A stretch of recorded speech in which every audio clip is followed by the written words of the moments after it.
रामकृष्ण हरी. नमो सद्गुरु तुकया ज्ञानदीपा.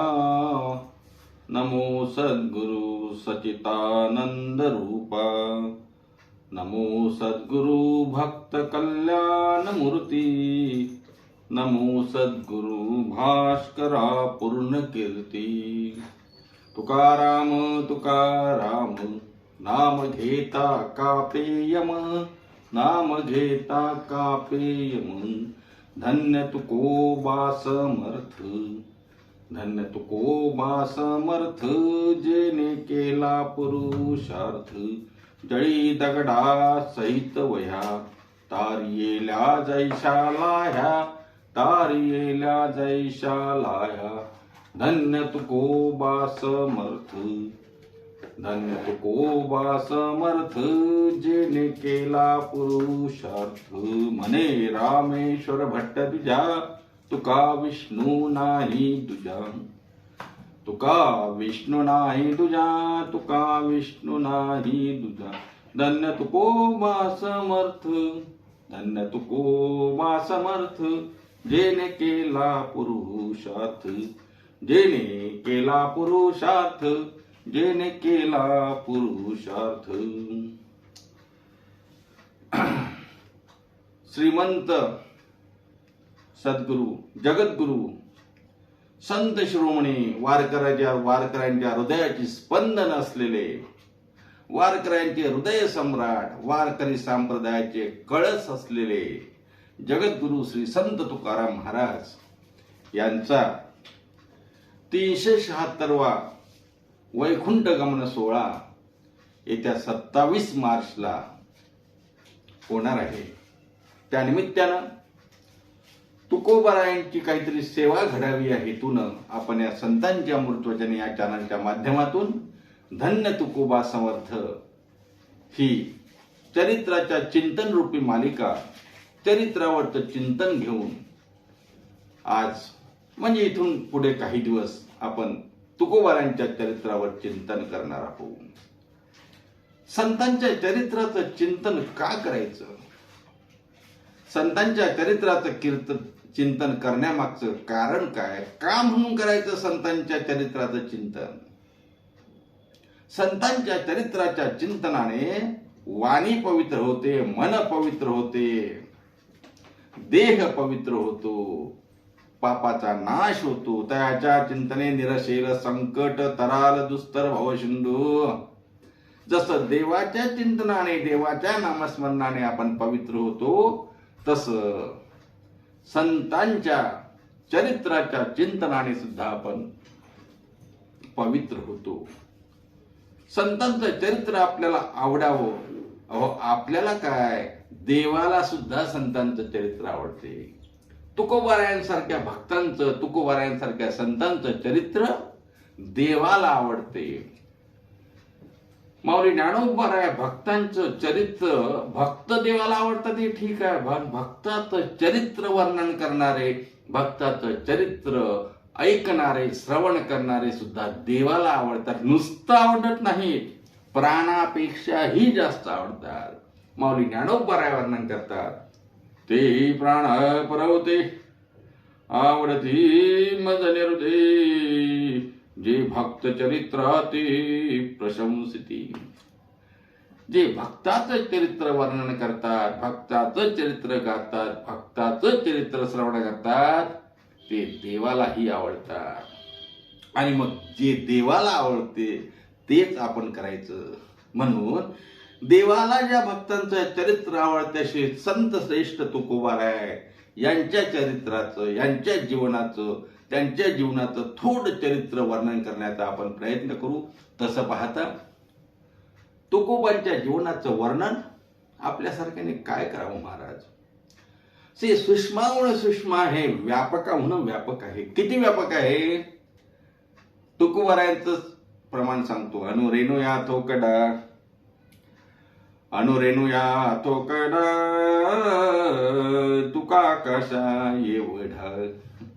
आकाशा एवढं ज्यांचं चरित्र आहे, व्यापकत्वाने विचार केला तर तुकोबारायांचं चरित्र अथांग आहे महाराज, आणि सूक्ष्मही आहे. अणुरेणू एवढं सूक्ष्म आहे, त्यापेक्षाही आकाशा एवढं व्यापक आहे. एवढं मोठं चरित्र, एवढं मोठं अथांग त्यांचं वर्णन आपल्यासारखे त्यांनी काय होणार महाराज? अहो, गंगा खूप मोठी आहे. मग गंगा खूप मोठी आहे म्हणून गंगेवर जाऊन गंगेचं तीर्थ घ्यायचं की नाही? का एवढी मोठी गंगा मी कसं करू? अहो, गंगेतलं तीर्थ घ्यायचं. तसं तुकोबांचं एवढं मोठं चरित्र, एवढं भव्य आणि दिव्य चरित्र असलेले तुकोबाराय, त्यांच्या चरित्राचं वर्णन, त्यांच्या चरित्राचा विचार करत असताना मला खात्री आहे, मला माहिती आहे की पूर्ण चरित्र आपण त्यांचं वर्णनही करू शकणार नाही. आणि किती काही वर्णन केलं तरी अशा संत महात्म्यांचं चरित्र आपल्या वाणीनं वर्णन करणं आपल्याला शक्य सुद्धा नाही. पण जेवढं होईल तेवढं तुकोबाराय जेवढी बुद्धी देतील त्या पद्धतीनं आपण ते वर्णन करण्याचा प्रयत्न करू. खरं पाहता मी जसं म्हटलं, या महाराष्ट्रातला क्वचितच कोणीतरी प्राणी माणूस असेल की ज्यांना तुकोबांचं नाव माहिती नाही. ज्ञानोबा तुकोबांचा गजर ह्या महाराष्ट्रातल्या माणसाच्या मनामनामध्ये, इथल्या जनतेच्या मनामनामध्ये नेहमी त्या ठिकाणी घुमत असतो, नेहमी त्या ठिकाणी दरवळत असतो. कारण सुगंधच तसा आहे हो, हा लपू शकत नाही. सुगंधाला तुम्ही थांबवू शकत नाही. एखाद्या फुलाचा सुगंध, एखाद्या बागेतून येणारा सुगंध तुम्ही थांबवू शकता का? तो थांबवता येणार नाही. तसं तुकोबाराय, ज्ञानोबाराय, नाथरायांच्या विचारातून आलेला हा सुगंध, हा ज्याला नाक आहे त्याला तो मिळणारच. मग त्यांनी नाही म्हटलं तरी तो सुगंध घ्यावाच लागेल नव्हे, तो मिळणारच. इच्छा असो नसो, तसं आमच्या तुकोबांचं चरित्र आहे महाराज.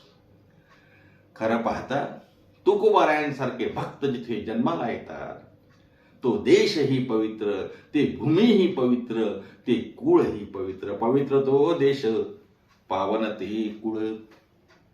कोणता देश पवित्र, कोणतं कुळ पवित्र?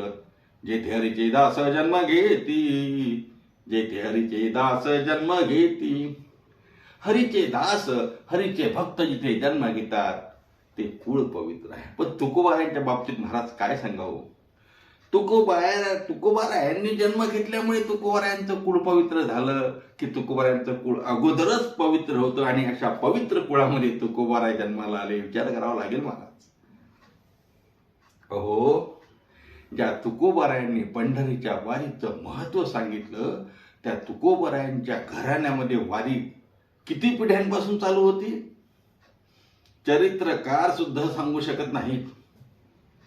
काही लोक म्हणतात विश्वंभर बुवापासून वारी चालू होती. विश्वंभर बुवा म्हणजे मला असं वाटते 7वे 8वे तुकोबारायांचे पूर्वज विश्वंभर बुवाने वारी चालू केली असं म्हणतात. पण नाही, तुकोबारायांचं चरित्र वर्णन करणारे चरित्रकार सांगतात त्यांच्याही अगोदर तुकोबारायांच्या घराण्यामध्ये वारी होती. म्हणून तुकोबाराय म्हणतात ना, पंढरीची वारी आहे माझे घरी. त्यांच्या घरी आहे म्हणजे घराण्यामध्ये पूर्वापार पद्धतीने चालत आलेली आहे. तेव्हा तुकोबारायांचा थोडा पूर्वजांचा इतिहास जर बघायला गेलं तर विश्वंभर बुवा इथून आपल्याला थोडाफार इतिहास सांगता येईल. मी जसं सांगितलं की तुकोबाराय हे वारकरी कुळात जन्मले, कुठल्या जातीत जन्मले हे महत्वाचं नसते हो. संतांना जातच नाही. तुकोबाराय क्षत्रिय आहे, ब्राह्मण आहे, वैश्य आहे, शूद्र आहेत, कोण आहे, जाती आणि वर्णाचा इथे संबंधच येत नाही. भगवत भक्त ज्या कुठेही जन्माला येऊ, भगवत भक्ताला जातच नाही. तुकोबाराय जरी मराठी कुटुंबामध्ये, मराठ्यांच्या कुटुंबामध्ये जन्माला आले असतील तरी तुकोबाराय त्यामुळे श्रेष्ठ ठरत नाही. तर तुकोबाराय वारकरी आहेत, भक्त आहेत, संत आहेत, जगाच्या हिताचा विचार करतात म्हणून श्रेष्ठ आहे. तुकोबारायांचे पूर्वज विश्वंभर बुवा, त्यांच्याही अगोदरपासून त्यांच्या घराण्यात वारी होती. चरित्रकार असं सांगतात,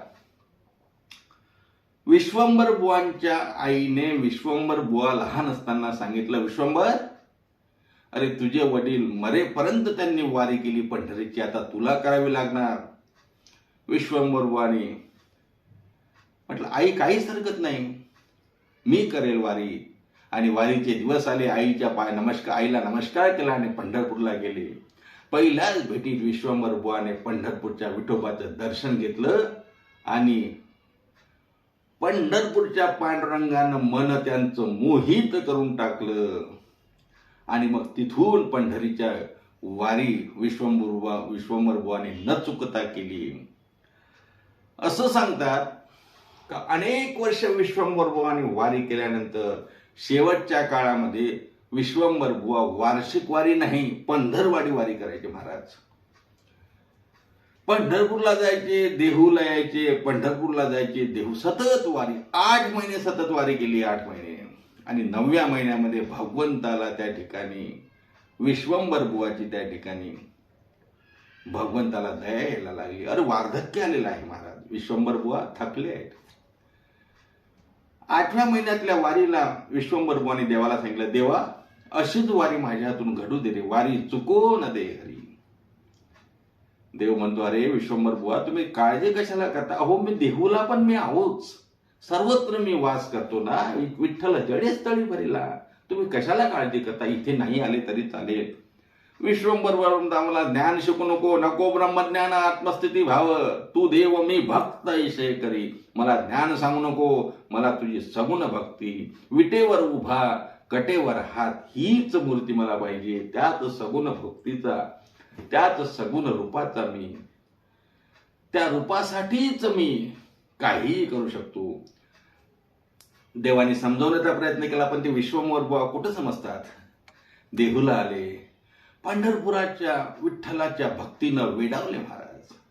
सतत तोच ध्यास. शेवटी एक दिवस भगवान पांडुरंग परमात्मा विश्वंभर बुवाच्या स्वप्नामध्ये आले, दृष्टांत दिला की विश्वंभर, मी आता तुला पंढरीला यायची जरूरत नाही, मीच देहूला आलो. आता आंब्याच्या झाडाखाली, आंब्याच्या वनात मी जाऊन राहतो, तिथून मला घेऊन ये.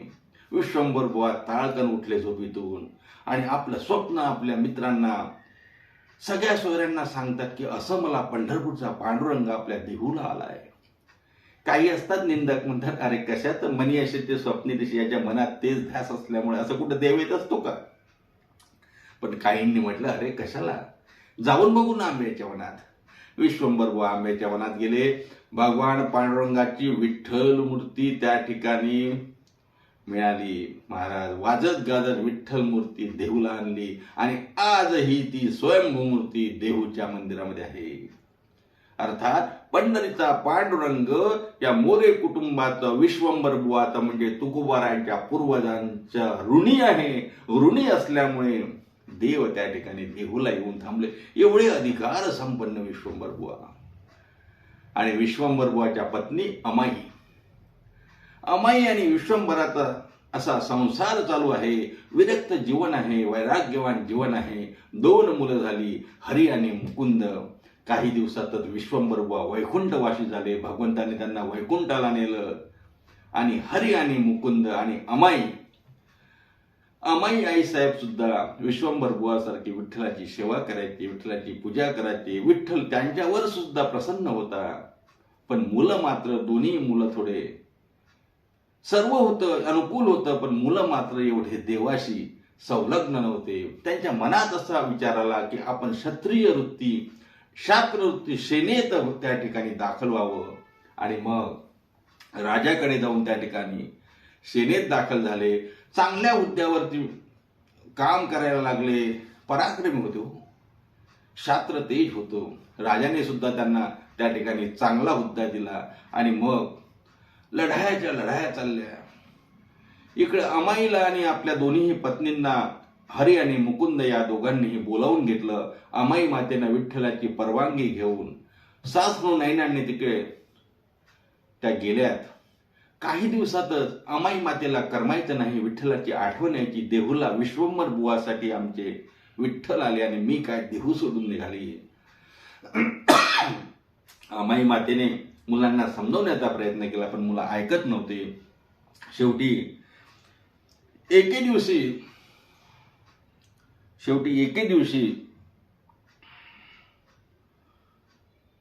एक दिवस शेवटी अमाईच्या स्वप्नामध्ये भगवान आल्याने अमाईला सांगितलं, अमाई अहो तुम्ही आम्हाला देहूला आणला आणि तुम्ही देहू सोडलं, कसं चालेल? अमाई माता म्हणतात, मुलं ऐकत नाही, मुलांना समजावा, मुलांचे प्राण धोक्यात आहेत, तुम्ही आता देहूला या. आईने समजावण्याचा प्रयत्न केला, पण हरी आणि मुकुंद दोघांनी ऐकलं नाही. शेवटी दुसऱ्या दिवशी लढाईमध्ये दोन्हीही मुलं धारातीर्थी पडले. अमाई मातेचा शोक अनावर झाला. त्या ठिकाणी मुकुंदांची पत्नी त्यावेळच्या प्रथेप्रमाणे सती गेली आणि हरीची पत्नी गरोदर असल्यामुळे गावी होती, ती मात्र गावी राहिली. शेवटी अमाई देहूकडे निघाल्या. ओक्सा बोक्सी देवाचे पाय देहूमध्ये धरले आणि रडायला लागल्या, देवा हे काय केलं रे? किती निष्ठुर आहेस तू, माझे दोन्ही मुलं तू त्या ठिकाणी. अरे तू निष्ठुर तू निष्ठुर आहे, दोन्ही मुलांचा प्राण घेतला. हे तू तुझ्या भगवत भक्तीचं फळ आहे का? मला माझ्या पतीनं, आमच्या पूर्वजांनी तुझी सेवा केली आणि तू माझे दोन्ही मुलं काळाच्या सोबत नेलेत. अर्थात दोन्ही मुलं काळाने नेले नाही हो, वैकुंठाला गेले. कारण एकतर क्षत्रिय युद्धामध्ये धारातीर्थी पडला, शहीद स्वर्गाला जात असतो, वैकुंठाला जात असतो. दुसरं, शेवटच्या क्षणी त्यांनी देवाचा धावा केला, वैकुंठाला गेले. इकडे अमाई माता आणि विठ्ठलाचं भांडण सुरू आहे. विठ्ठल अमाईला समजावतात, तसं नाही माते, तसं नाही, मी तुझा मुलगा म्हणून काम करतो, सून म्हणून रुक्मिणी काम करेल, तुझी सेवा करतो, तू आता काळजी करू नको. इकडे अमाई मातेची सेवा व्हायला लागली. आजूबाजूच्यांना वाढायला लागलं की मुलगा आणि सून आहे, पण देव स्वतः सेवा करत होते. केला ऋणी नारायण जे म्हणतात ना, ते असं आहे महाराज. शेवटी अमाई मातेचा पण प्रयाण कालाचे दिवस आले. शेवटी अमाई मातेला देवाने विचारलं, अमाई माग काय तुला पाहिजे? अमाई म्हणतात, मला काही नको, पुढे वंश परंपरा होती, तयासी असावी तुझी भक्ती, हेची मागणे रुक्मिणीपती, मनोरथ पुरवी. आमचं मनोरथ पुरव, आम्हाला काही नको, आम्हाला काही नको. पुढे आमची वंश परंपरा, भगवत भक्ती, विठ्ठल भक्ती अशीच चालू राहू दे, हेच आम्हाला दे. अमाई मातेचं पण त्या ठिकाणी वैकुंठ गमन झालं महाराज. काही दिवसांनी गरोदर असलेली हरीची पत्नी देहूला आली आणि अमाई माता कुठे विचारतात. लोक म्हणतात, अहो असं काय करताय? आता 13वा झाला अमाई मातेचा, तुम्ही होते की? तुम्ही होते, हरी महाराज होते, तो सर्वांनी आपण 13वा केला त्यांचा. तेव्हा अमाई मातेच्या सुनबाईच्या झालेला प्रकार लक्षात आला की हे देवाने केलं. आणि अमाई मातेचा मूल, अमाईची सुनबाई आणि म्हणजे हरी महाराजांचा मुलगा विठोबा नाव ठेवलं, त्याचं विठोबा नाव ठेवलं होतं. म्हणजे विश्वंभर बुवाचा नातू विठोबा. त्याला सुद्धा या गोष्टीचं आश्चर्य वाटलं, असं कसं काय शक्य? माझे वडील गेले, माझे आजोबा गेले, देवाची भक्ती करत होते आणि देवाने त्यांना नेलं. तो पण देवाशी भांडायला लागला. पण भक्ताचं भांडण प्रेमाचं असते हो, सलगीच असते. देवाने त्यालाही समजावलं, त्यालाही सांगितलं, तू सुद्धा याच पंथाला, याच मार्गाला लाग. अरे भयंकर पुण्यवान तुमचं घराणं आहे, मी तुमचा ऋणी आहे. केला ऋणी नारायण, याप्रमाणेच ऋण आहे, माझ्यावर ऋण आहे. विठोबा महाराजांनी सुद्धा देवाची, त्या ठिकाणी विठ्ठलाची भक्ती केली. पुढे अशाच प्रकारचे त्यानंतर विठोबा महाराजांना एक मुलगा झाला. विठोबारायांच्या मुलाचं नाव त्या ठिकाणी पंताजी असं होतं, पदाजी असं नाव होतं. म्हणजे विश्वंभर बुवा नंतर हरी मुकुंद, हरी महाराजांनंतर पदाजी महाराजांना नंतर शंकर नावाचा मुलगा झाला. शंकरांना नंतर त्या ठिकाणी कान्हैया नावाचा मुलगा झाला. आणि कान्हैया महाराजांना मुलगा झाला, तो मात्र खऱ्या अर्थानं त्या महाराजांची या जगतावर, अखिल विश्वावर, आमच्या वारकऱ्यांवर अनंत उपकार आहेत. असे बोल्लोबा जन्माला आले, ज्यांनी तुकोबांना जन्म दिला. धन्य माता पिता दयाची, या तुकोबारायांना आम्हाला ज्यांनी दिलं ते बोल्लोबा जन्माला आले. बोल्लोबांच्या वडिलांचं नाव कान्हैया असं होतं. म्हणजे बोल्लोबा ही 7वी पिढी. आणि त्यानंतर तुकोबा महाराजांचा जन्म झाला. तुकोबारायांच्या जन्माचं आपण थोडं चिंतन करणार आहोत. पण ज्यांची अशी पावन पुण्यवान पुनीत अशी परंपरा त्या घराण्यात जन्माला आले. म्हणून मी म्हटलं की पवित्र ते कुळ पावन तो देश, जेथे हरिचे दास जन्म घेती ते कुळ पवित्र आहे. जिथे भगवत भक्त जन्माला आले, तुकोबारायांसारखे संत जन्माला आले, की जे कुळ एवढं पवित्र आहे की ज्यांनी देवाला ऋणी केलं, देव ज्यांच्यासाठी आलं, त्या कुळात तुकोबाराय जन्माला आले, ते कुळ पवित्र आहे. महाराज दोन्ही अंगाने विचार केला तर तुकोबारायांचं कुळ परंपरा, वंश परंपरा अत्यंत पुनीत आहे, अत्यंत पावन आहे. बोल्लोबा महाराज आणि त्यांच्या पत्नी कनकाई. बोल्लोबा महाराज सुद्धा भयंकर मोठे भगवत भक्त होते. महाराज 40 वर्ष वारी केली बोल्लोबा महाराजांनी. 40 वर्ष वारी केली आणि 40 वर्ष वारी केली, सतत भगवंताचं नामस्मरण केलं. अपत्य प्राप्ती नव्हती. कनकाई मातेनं आणि त्या ठिकाणी बोल्लोबांनी, तसं त्यांचं आडनाव तुकोबारायांचं आडनाव मोरे होतं, नंतर आंबेले झालं. त्याचाही थोडा इतिहास आहे, वेळ मिळाला तर आपण नंतर त्याचा विचार करू. परंतु कनकाई आणि बोल्लोबाच्या भक्तीमुळं देव प्रसन्न झाला. साक्षात ब्रह्मा विष्णू महेश तिघांनी स्वप्नामध्ये येऊन दृष्टांत दिला आणि बोल्लोबांना विचारलं, बोल्लोबा काय पाहिजे तुम्हाला? बोल्लोबांनी सांगितलं, मला काही नको देवा, तुझी भक्ती पाहिजे आणि तुझी भक्ती करणारी संतान माझ्या पोटी येऊ दे. काय मागणं आहे महाराज? एक सांगू का, बोल्लोबांची परिस्थिती गरिबीची नव्हती हो. बोल्लोबा सदन होते, बोल्लोबा महाजनी करत होते, बोल्लोबा सावकारी करत होते, बोल्लोबांचं दुकान होतं किराण्याचं, बोल्लोबांची शेती होती. आणि हे सर्व करत असताना अपत्य पोटी नव्हतं. शेवटी ब्रह्मा विष्णू महेश तिघांनीही बोल्लोबांना वर दिला.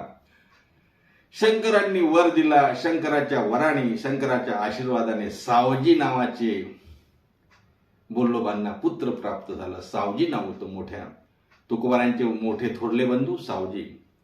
आणि भगवान विष्णूंनी त्या ठिकाणी वर दिला. तुकोबाराय जन्माला आले. महाराज तुकोबारायांचा जन्म म्हणजे सांगू तुम्हाला, वैकुंठामध्ये मीटिंग भरली, सभा घेतली, कोणी जायचं तुकोबांचा जन्म म्हणून, कोण जन्माला जायचं? विष्णूने पांडुरंग परमात्म्यांनी सांगितलं, कोण जायचं काय, कोण जायचं? नामदेवराय आहेत ना, अहो त्यांचा संकल्प होता ना, शतकोटी अभंगरचना करेल. मग शतकोटी अभंगरचना पूर्ण झाली नाही. मग तुकोबांचं रूप घेऊन नामदेवराय जन्माला आले. म्हणून तुकोबारायांना आपण नामदेवरायांचा अवतार सुद्धा म्हणतो. साक्षात भगवान विष्णूच्या कृपेने जन्माला आले ते तुकाराम महाराज आहे. आणि ब्रह्मदेवाच्या कृपेने जन्माला आले ते तुकोबांचे धाकटे बंधू कान्होबा महाराज आहे. असे 3 पुत्र त्या ठिकाणी बोल्लोबांना प्राप्त झाले. 3ही पुत्र म्हणजे नवरत्न आहे. 3ही पुत्र म्हणजे एक एकावन्न बळीर आहे. त्यातल्या त्यात तुकोबाराय तर महाराज काय सांगतात, तुका झाला शे कळस. या वारकरी संप्रदायाचा पाया माऊली ज्ञानोबारायांनी घातला. त्या वारकरी संप्रदायाचे कळस म्हणजे तुकोबा आहेत. या तुकोबांना बोल्लोबा महाराजांनी जन्म दिला. महाराज वसंत पंचमीच्या दिवशी एक महान उपकार जगतावर झाले आणि या जगताला जगद्गुरु मिळाले. ते तुकोबारायांचा जन्म झाला. वसंत पंचमीला तुकोबाराय जन्माला आले आणि नंतर त्या ठिकाणी तुकोबारायांचं चरित्र आहे. तुकोबारायांचं सर्वच चरित्र श्रवणीय आहे, मननीय आहे, चिंतनीय आहे. का? तुकोबारायांचं सांसारिक चरित्र आहे, तुकोबारायांचं आध्यात्मिक चरित्र आहे, तुकोबारायांचं सिद्ध अवस्थेला पोचलेलंही चरित्र आहे. आपण अशा महान संतांचं चरित्र वर्णन करणार आहोत. पुढच्या भागामध्ये आपण त्यांचं सांसारिक चरित्राचं थोडं वर्णन करू. त्यानंतर आध्यात्मिक चरित्राकडे झालेलं स्थित्यंतर तेही बघू. जसं करता येईल तसं चिंतन करण्याचा प्रयत्न करणार आहोत. असे तुकोबाराय, ज्या तुकोबारायांनी तुमच्या आमच्यासाठी महान असा गाथा लिहून ठेवला, त्या तुकोबारायांचं चरित्र वर्णन करण्याची ही पर्वणी आहे. आणि त्यानिमित्तानं आपण तुकोबारायांच्या चरित्रावर धन्य तुकोबा समर्थ या मालिकेतून काहीतरी चिंतन मांडण्याचा प्रयत्न करू, त्यांच्या जीवनावर प्रकाश टाकण्याचा प्रयत्न करू, त्यांच्या जीवनाचं चरित्राचं वर्णन करून आपली वाणी पवित्र करू, श्रवण करून आपले कान पवित्र करू आणि तुकोबारायांनी जसा देव आपलासा करून घेतला त्या वाटेवर जाण्याचा प्रयत्न करू. आज तुर्तास धन्य तुकोबा समर्थ या प्रवचन मालिकेतलं, चिंतन मालिकेतलं आज पहिलं पुष्प आपण इथेच थांबू. पण जाता जाता त्या अगोदर तुकोबारायांचं भजन केल्याशिवाय आपल्याला जाताच येणार नाही. ज्ञानोबा तुकोबांचं भजन करू आणि थांबूया. श्री ज्ञानदेव श्री तुकाराम, श्री ज्ञानदेव श्री तुकाराम, श्री ज्ञानदेव श्री तुकाराम, श्री ज्ञानदेव श्री तुकाराम, श्री ज्ञानदेव श्री तुकाराम, श्री ज्ञानदेव श्री तुकाराम, श्री ज्ञानदेव श्री तुकाराम, श्री ज्ञानदेव श्री तुकाराम, श्री ज्ञानदेव श्री तुकाराम, श्री ज्ञानदेव श्री तुकाराम. श्रीमंत सद्गुरु जगद्गुरु श्री संत तुकाराम महाराज की जय. माऊली ज्ञानेश्वर महाराज की जय. पुन्हा भेटूया पुढच्या भागामध्ये धन्य तुकोबा समर्थ भाग 2 मध्ये. तोपर्यंत सर्वांना रामकृष्ण हरी. पुंडलिक वरद हरी विठ्ठल श्री ज्ञानदेव तुकाराम. दत्तात्रय जनार्दन श्री एकनाथ.